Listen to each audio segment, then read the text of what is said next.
మేమిద్దరం intermediate students.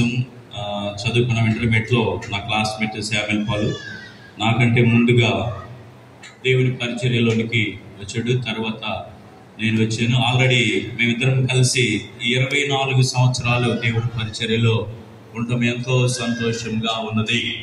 అయితే ఇక్కడ మనం గమనిస్తే the foundation of ministry is character. ఈ యొక్క పరిచర్యకి కావాల్సినటువంటి పునాది ఏమిటంటే మన యొక్క క్యారెక్టర్. ఈ క్యారెక్టర్ ఎవరి దగ్గర నుంచి నేర్చుకున్నామంటే ప్రభు అయిన యేసుక్రీస్తు నుంచి మనము నేర్చుకున్నాం. అంతకు మించి ఏమీ లేదు. శామ్యుల్ పాల్ 24 సంవత్సరాల నుంచి పరిచర్య చేస్తూ ఎన్నో బాధలు, శ్రమలు, కష్టాలు, వేదనలు, కృంగిపోయి కన్నీళ్లు కార్చి ఎన్నో విధాలుగా నేను చేయలేనేమో అనేటువంటి నిరుత్సాహంతో ఉన్నటువంటి సందర్భాల్లో కూడా దేవుడు ఆయన్ని ప్రోత్సహిస్తూ విన్నట్టు ఉంటూ దేవుడు తోడుగా ఉంటూ ఈ పరిచర్ని ఇప్పటి వరకు నడిపిస్తూ ఆ దేవుని యొక్క కృపను బట్టి ఆయన కొనసాగిస్తూ ఉన్నాడు. పిల్లరా, దేవునికి ఒక దర్శనం ఉన్నది. అది అంతిమ దర్శనము.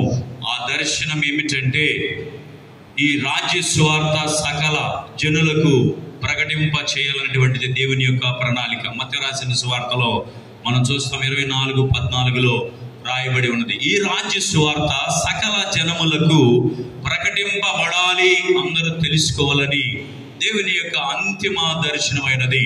ఈ అంతిమ దర్శనములో అందరూ కూడా పాల్గొని ఆయన యొక్క ప్రజలకు సువార్తను తెలియపరిచి ఆయన సన్నిధిలోనికి నడిపించాలని ఆ దేవాది దేవుడు కోరుకుంటున్నాడు. దేవునికి ఒక డిజైర్ ఉన్నది. ఆ డిజైర్ ఏంటంటే సముద్రములో జలములతో ఎలా నింపబడి ఉన్నదో దేవుని యొక్క మహత్య కార్యములు తోటి, జ్ఞానముతోటి ఈ లోకమంతా కూడా నింపబడాలనేటువంటి ఆశ కలిగి ఉన్నాడు, కోరిక కలిగి ఉన్నాడు.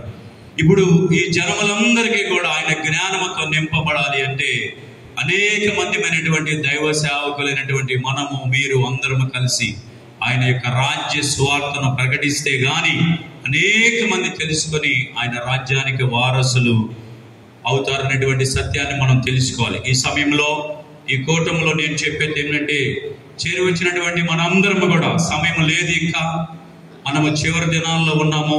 ఆ ప్రభు అయిన యేసుని మనము విశ్వాసముతో, నిరీక్షణతో, ఇప్పుడు ఉన్నటువంటి విశ్వాసము చాలదు, ఇంకా విశ్వాసముతో మనందరం కూడా ముందుకి కొనసాగాలి. ఆయన రాకడ సిద్ధముగా ఉన్నది. ఆ రాకడ సమీపంలో ప్రేమ చల్లారిపోతూ ఉన్నది. అంతేవిధంగా అన్యాయము విస్తరించుచున్నది. కనుక మనం చూస్తూ ఉన్నాం, ఒకరికొకరికి ప్రేమ లేదు, కుటుంబాల్లో ప్రేమ లేదు, పరిచర్యలో ప్రేమ లేదు, సమాజంలో ప్రేమ లేదు.